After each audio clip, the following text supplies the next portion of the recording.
Welcome to the lecture for Chapter 10, the Respiratory System for Human Biology students. Now in this chapter we are covering the system inside the thoracic cavity, meaning the chest, primarily the lungs, the windpipe, trachea, and other airways that allow for the respiration to take place. Throughout today's lecture, I'll be referring to the respiratory system sometimes as the pulmonary system as well. Pulmonary and respiratory is essentially the same thing. Pulmonary is more of a clinical sort of medical term.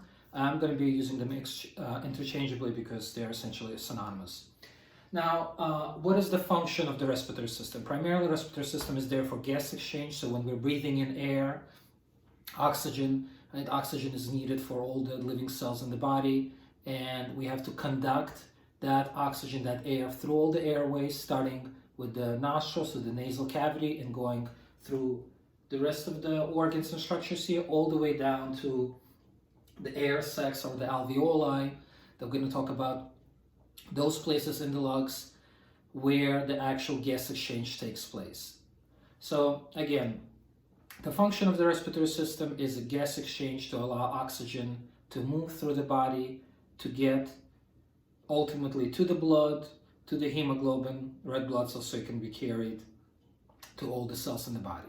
Now, before that oxygen can reach hemoglobin, it needs to pass through all these structures. Now, the first point is nasal area or nasal cavity. That's when the air goes in through, and as the air enters, there's a lot of cells there in the nose that moisten the air, warm it up a little bit with lots of blood vessels, because moist, warm air is more easily be able to progress through the airways and make it easier for the rest of the respiratory system to accept that air and travel through properly. Now, after the air passes through the nasal cavity, it enters the pharynx. Pharynx is basically back of the throat area. This is the same area that's shared with the digestive system, where the food also passes through the pharynx when we swallow liquids and foods, and so here the air will be going through the pharynx as well. And as it passes down after the pharynx, it enters the larynx. Larynx is essentially the voice box, and it has multiple cartilages, multiple of these protective kind of shells. And inside the larynx, if we kind of dissect through it, we see there are vocal cords, true and false vocal cords, and they vibrate as the air is passing through them to generate sound, to generate vocalizations during speech. So again, larynx is the voice box where we have the vocal cords, and this is essentially the top area, the beginnings of which where we begin to go into the trachea finally. Now, before we reach the trachea, we have to keep in mind that inside the voice box, inside the larynx, there's also this flap of tissue made out of elastic cartilage called epiglottis, and this tissue essentially closes off the entry point to the larynx so that when we're eating or drinking, food and liquids do not get aspirated into the lungs, and so they go only where they need to go, which is the esophagus, obviously. So again, epiglottis briefly closes off that flap at the entry point to the larynx so that food and liquids, when we're swallowing them, do not enter the trachea and don't cause aspiration in the lungs so we don't choke. Okay. Now, once we're in the trachea is basically a hollow tube consisting of rings of cartilage, these C rings that protect the patency of the trachea, making sure it doesn't collapse. And the trachea continues from the larynx, obviously, all the way down through the neck into the chest, and then as it reaches the lungs, it bifurcates into two, which are now called bronchi. So primary main stem bronchi, right bronchi, left bronchi, and then continuously into secondary, tertiary, and on and on. All the large bronchi look just like the trachea do. They also have these C rings of cartilage to keep them patent, to keep them open. Essentially, so these are the primary airways. The air goes through the trachea, through the bronchi, and then like branches of a tree, they kind of split into multiple subdivisions in order to continue through the lungs. Right? We have right and left lung. The right lung has three lobes, upper, middle, and lower lung lobe, and then the left lung is a little bit smaller, it's kind of compressed by the chest, by the heart, and so it has just basically the upper and kind of lower lobe essentially. And now, primarily, all those lobes essentially for us, the distinction is not so relevant. The same thing happens there. They're all filled with the bronchi and ultimately those units of gas exchange, the alveoli, the air sacs. So as you get into smaller bronchioles, they are called now bronchioles when they're something like 1 millimeter in diameter. And until finally, at the microscopic level, we have those air sacs, which is kind of like pouches of grapes. If you kind of cut through them in a cross section, open them up, that's where the air is going to be finally coming in. Oxygen will be diffusing across the membranes, across those simple squamous epithelial cells, to the capillaries. They're waiting there with the red blood cells, with the hemoglobin, and accepting the oxygen so it could be carried through the blood. So again, in the alveoli, the air sacs, we have where the place where the gas exchange occurs, because capillaries surround these alveoli and oxygen can diffuse through. Also, going sort of the other way, carbon dioxide diffuses out from the blood into the alveoli, so we can exhale out the carbon dioxide. That's our waste gas that we get rid of. Now, other important points to consider here is that the lungs, as many other organs, as we already know, need to be covered by protective membranes. In the case of the lungs, these protective membranes are called pleural membranes. There's visceral pleura and parietal pleura. Visceral is the one that immediately attached to the lungs, so the kind of the innermost layer, and the parietal pleura is the more outer external layer. Now, normally we don't sort of notice the pleural cavity because this is just a potential space. And then in case of certain diseases like pleural effusions, where liquids due to infections, other things, or like tumor formation builds up there, then the pleural space can kind of expand, and we can see that on radiology images. And that's where we begin to sort of get more concerned about this and kind of see its bigger kind of significance. But anatomically, again, these are essentially just protective membranes, kind of like capsules in other organs. Also, we want to remember that obviously as we're breathing in and out, we have the diaphragm, which is this muscle that separates thoracic from abdominal cavity. This is the muscle required for breathing. So when diaphragm contracts, we pull in the air. When it relaxes, we exhale. So inhalation, exhalation happens thanks to not just the different muscles and the structures in the lungs, but also, very importantly, the diaphragm. And again, the diaphragm is that muscle that separates abdominal from the thoracic cavities, kind of sits as that boundary, and is absolutely essential for normal breathing. As long as the diaphragm operates properly, then the person should be able to breathe, as long as obviously the other structures are also intact and are open. Now, we don't want to forget again that we are right now in the thoracic cavity, that's the chest cavity. The other structures, organs inside the thoracic cavity are the heart in the middle, the great vessels like the aorta, the pulmonary trunk, and others, and the lungs, obviously, right, as part of the pulmonary system. The thoracic cavity protects these delicate organs with the sternum and the ribs as part of the rib cage, right, from the skeletal system. And obviously in the back we have the vertebra of the spinal cord and the rest of the musculature and the musculoskeletal system. Now, when we are thinking about the physics of breathing, we think of inspiration and expiration. Inspiration meaning inhalation of air, getting the air inside the airways into the body, and expiration is referring to exhalation or getting the air out of the body. So normal respiratory rate is around 12 to 14 breaths per minute. So when we're doing that, we have to keep in mind that there's two main concepts of pressure and volume relationships here. So basic relation from physics is that when you apply higher pressure to a container of a set volume, such as a volume of air, okay, like happens in the lungs, then the more pressure you apply, the smaller the volume gets. And when you apply less pressure, the volume will increase. So keeping this in mind, right, allows us to kind of think about in different ways of how the gas of the air kind of enters our thoracic cavity and what will happen there, what do our lungs need to do to get the air in, to kind of pull it from the atmosphere, and what happens when we exhale the air. Now, In order to study this in clinical science, in pulmonology, this medical study of disorders of the lungs and the respiratory system, we often do something called spirometry or pulmonary function testing. And this is very briefly, essentially, a device that you can use to breathe into. In a clinical setting, it's usually computerized, so it's a device connected to tubes to a machine, and a person is asked to breathe normally, asked to breathe from maneuvers, to exhale forcefully, inhale forcefully, and all those different parameters are collected by the computer and are generated to produce a graph that explains what is the relationship in their lungs in terms of the pressure and volume, what kind of lung volumes does the person have, what kind of capacities do they have, and essentially tells us better whether that person possibly has any kind of respiratory disorders like asthma or COPD, emphysema, others that we'll talk about today. And now you can take a look at this graph in the textbook or online, and essentially we are comparing the normal generated graph, how it's supposed to be in a normal person of a certain age or certain body size.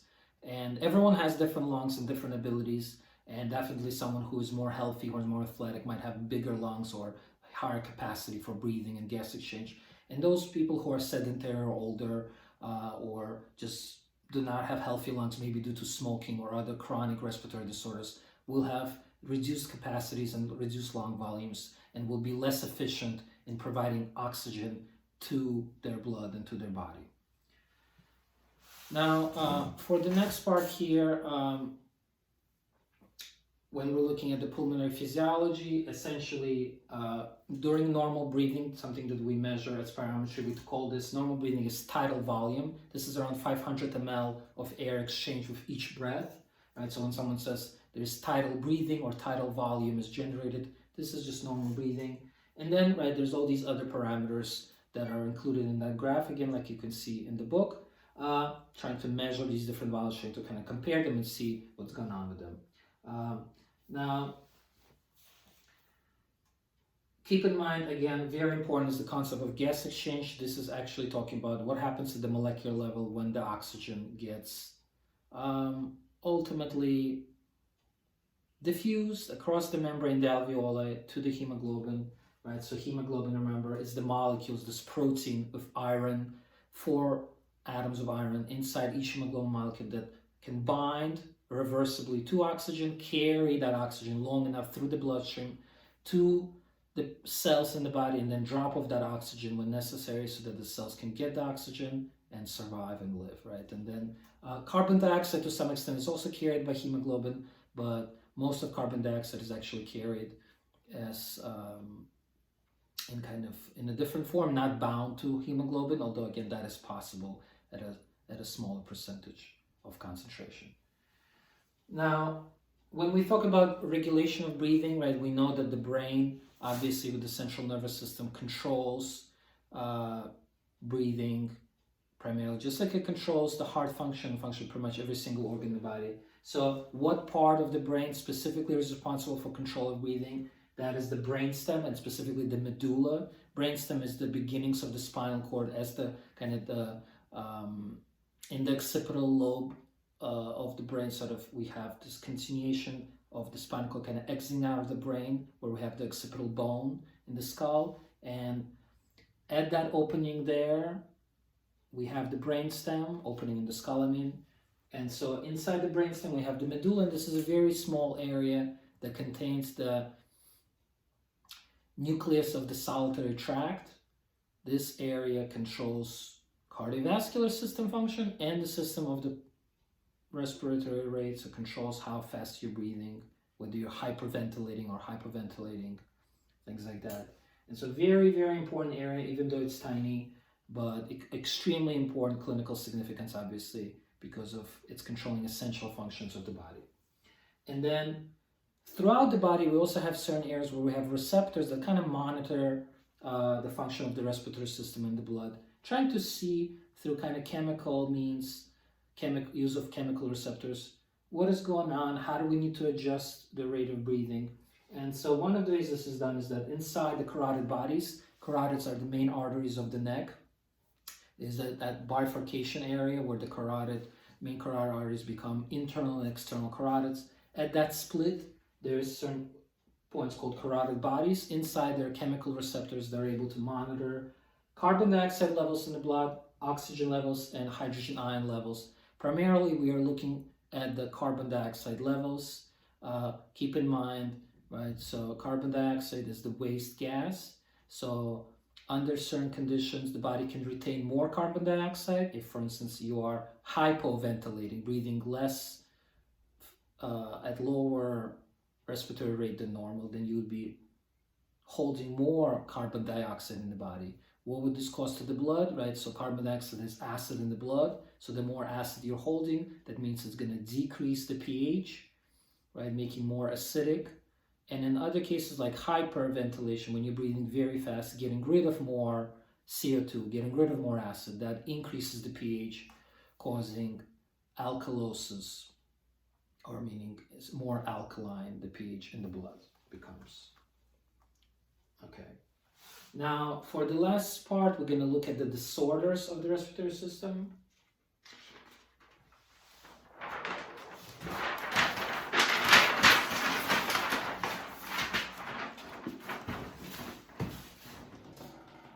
Okay, so for the disorders, we have split them here into three different kind of sections or parts. We have acquired disorders for the respiratory system, meaning those that the person was not born with, but kind of got them later on in life, right? They developed for unknown reasons spontaneously, often kind of cannot be explained exactly why, but a person was not born with those disorders. We have some inherited disorders, means the person was born with them. They could be congenital, or infections, which are sometimes a combination of different ones, but I'm going to outline very specific ones. Obviously, those that have been transmitted as a contagious respiratory infection.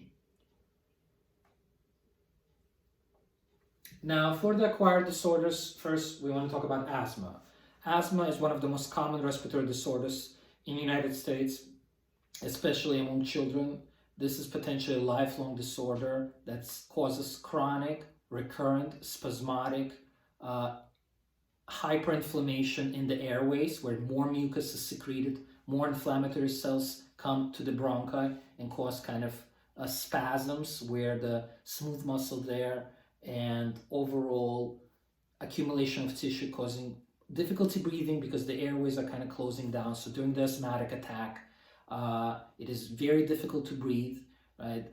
Sometimes an asthmatic attack could be fatal if the person is not seeking medical care at that point, or does not have that essential albuterol, the medication puffs that they need to take to open up the airways to reverse that damage. So again, asthma is a chronic disorder, very common in childhood, sometimes related to allergies, although not always. And essentially, this is a disorder that could come in different forms, sometimes mild, sometimes more severe, and could go away. Again, it could be chronic over a number of years, could be relatively sort of acute for some people, but definitely requires treatment. Treatment runs everything from, again, relatively mild albuterol to, which is basically a very common medication in kind of aerosol form that you've probably seen, and sometimes even to up to steroids, which are much more severe, much more kind of stronger therapy with higher chances of side effects and damage, but often has a more powerful kind of effect on the respiratory system. Now, emphysema, very different disorder. This is a disorder related to smoking always, often. Emphysema, usually seen in hospital, is what's called COPD, which is chronic obstructive pulmonary disease. Emphysema by itself is one part of COPD, the other part is chronic bronchitis. So emphysema essentially, in its most common general form, refers to damage to the alveoli to such an extent that these alveoli, these air sacs, get basically destroyed, reducing the surface area needed for gas exchange. And the more alveoli are damaged in a person's lung, the more difficult it is for them to breathe. And obviously, this is often the person who's walking around with oxygen tank, depends on oxygen all the time, has often very common hospitalizations. It's a chronic disorder, again, very painful, very debilitating. Again, it's not fatal very quickly, but again, due to symptoms, due to difficulty breathing, due to endless shortness of breath kind of episodes, becomes a disorder of high morbidity, maybe not high mortality. And bronchitis essentially refers to some kind of inflammation of those airways of the bronchi. It could be non-infectious, it could be infectious due to a virus. Again, it's something like chronic bronchitis. It's often associated with smoking, like long-term smoking of tobacco. And in those cases where it's a combination of emphysema and bronchitis, again, we call this COPD in the hospital. Now, there's also other disorders such as inherited disorders. There's not that many respiratory system inherited disorders. One, the most sort of common one, or rather, sorry, not common, but the most famous one, we'll say, is cystic fibrosis.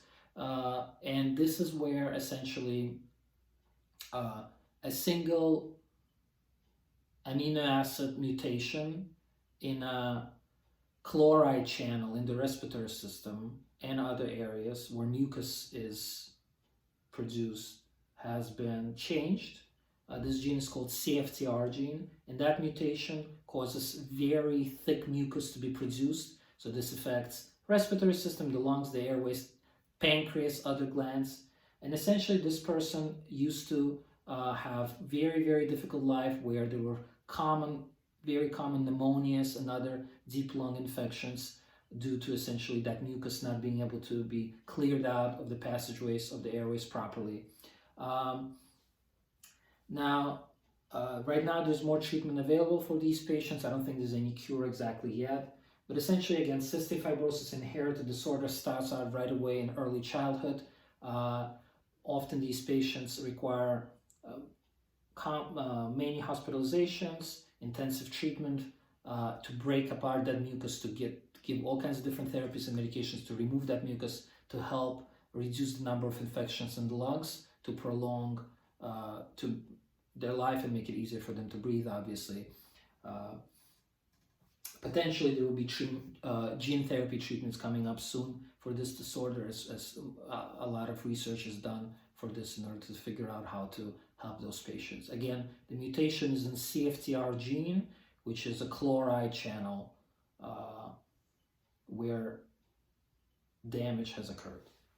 For the infectious disorder, again, there's quite a lot of infectious disorders in the respiratory system. The upper respiratory infections, upper respiratory meaning those part of the airways where we have essentially above the lungs. Lower respiratory would be in the lung area, in the thoracic area. So when you think of like common cold, the flu, these are upper respiratory infections, right? They're usually self-limited. They're very often viral, or they potentially could be bacterial as well, and require often essentially supportive treatment to get rid of the symptoms, to kind of alleviate the symptoms in that case. Again, upper respiratory infections like common cold, that's what we're thinking of here. And the much more complex disorder here, something called tuberculosis, TB, and everyone most likely has heard of tuberculosis. This is a disorder that's kind of legendary in the medical community, has been around for hundreds of years. Now, a brief overview of tuberculosis. Very importantly is that this is a bacterial disorder due to a very unique kind of bacteria called Mycobacterium tuberculosis. So this is different from E. coli, Streptococcus, Staphylococcus, and others that we have talked about before. Mycobacterium is an intracellular bacterium. This is a bacteria that likes to live inside cells, particularly in the macrophages. Macrophages, keep in mind, are the cells that usually swallow other things like bacteria as part of the immune defenses. And normally this would destroy bacteria, but in case of Mycobacterium, it actually loves to be swallowed, basically wants to live inside the macrophage because it resists the destructive processes, and so is able to survive there for a very long time, or essentially perpetually, forever. Now, Mycobacteria could spread to any organ in the body. It could be a chronic disorder, very often is. There are many different forms. Essentially, it is a respiratory disorder that can manifest as night sweats, severe fevers, pneumonia-like episodes, coughing, production of mucus, and is extremely infectious. That is a cardinal feature of tuberculosis, is that only about 10 separate bacterial cells are required to actually be transmitted to infect another person. This is extremely unusual in case of these other disorders where a much higher bacterial load would be necessary to cause an actual contagious state. While for mycobacteria, right, this is why we have isolation precautions for these patients, and extremely contagious. Also, because the disorder is common throughout the world, not so common in the United States, but does go around throughout many different countries, and especially developing world. We often do the PPD, which is a test on the skin. This is the purified protein derivative test, where basically tuberculin from this infection is injected to check if the person had pre-made antibodies. And so if redness appears and induration hardening kind of in that area, then you know that person has most likely latent TB, that they've been exposed previously. It's possible also to have PPD positive result if someone has been vaccinated against TB, which we don't not do in the United States, but is done in other countries. Again, something to keep in mind. Very serious disorder, used to be called consumption. So tuberculosis could spread to any organ, extremely contagious, absolutely needs treatment. The treatment usually is at least 9 months with a combination of multiple different antibiotics. They're very unique to TB, and definitely all these patients need to be followed up consistently and often need DOT, which is directly observed therapy, to make sure that they actually are compliant with their medication. Read up more about these disorders in this chapter in the respiratory system, chapter 10. Make sure to look at illustrations of the lungs and the thoracic cavity to see all of these areas. And look at the notes as well, obviously.